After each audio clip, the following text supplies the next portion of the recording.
Come produce a Toronto Raptors radio broadcast with me for Sportsnet 590 The Fan. So I start my workday watching back some of the availabilities from practice or the post-game conferences if they played the night before.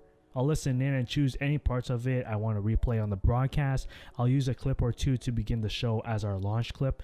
I use this program called Burley that houses all of our audio clips, and I'll cut it down to roughly 20 seconds or so and log it into our system. Then I write out a lineup to send to our broadcast crew listing any scheduled pre-tapings we may have, what the audio clips and halftime segments are, where they can find them, and how long our pregame show is.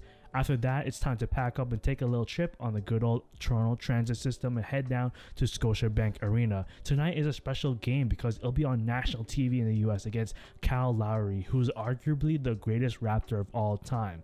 So they brought out the big guns, the NBA on TNT crew, including Jerry Greenberg, their sideline reporter, and color analyst Jim Jackson, who was kind enough to jump on our pregame show with Paul Jones and chat about the upcoming matchup. Here's me talking to my producer and technical director from our radio station, making sure we're all on the same page for tonight's broadcast and what the plan is. Shout out to my guys Armin and Connor. From our spot, we're pretty close to the scorer's table and the court, so we get to see a lot of NBA players warm up right before the game, like Scotty Barnes, Chris Boucher, OG Anunoby, Pascal Siakam, Jakob Poeltl, and Fred VanVleet.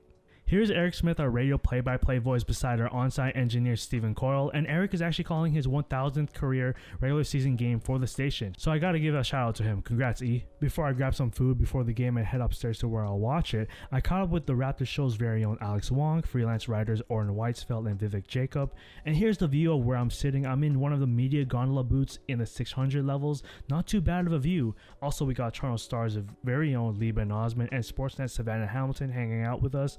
And yes, I am working during the game, not just watching it. I'll tune into the broadcast, making sure we're running smoothly, the ad reads are being said, and the commercial breaks are on time. It was a shaky start to the game, but the Raptors managed to hold on and win it 106-92 against the Miami Heat. After the game, we're still chilling in the booth, and part of our post-game show, we got Will Liu hosting his reaction podcast live on radio. After the show, I'll edit and upload the reaction podcast while my producers at the studios upload the highlights online. And that's a wrap. It's time to pack up once again and head home after producing a Raptors radio broadcast.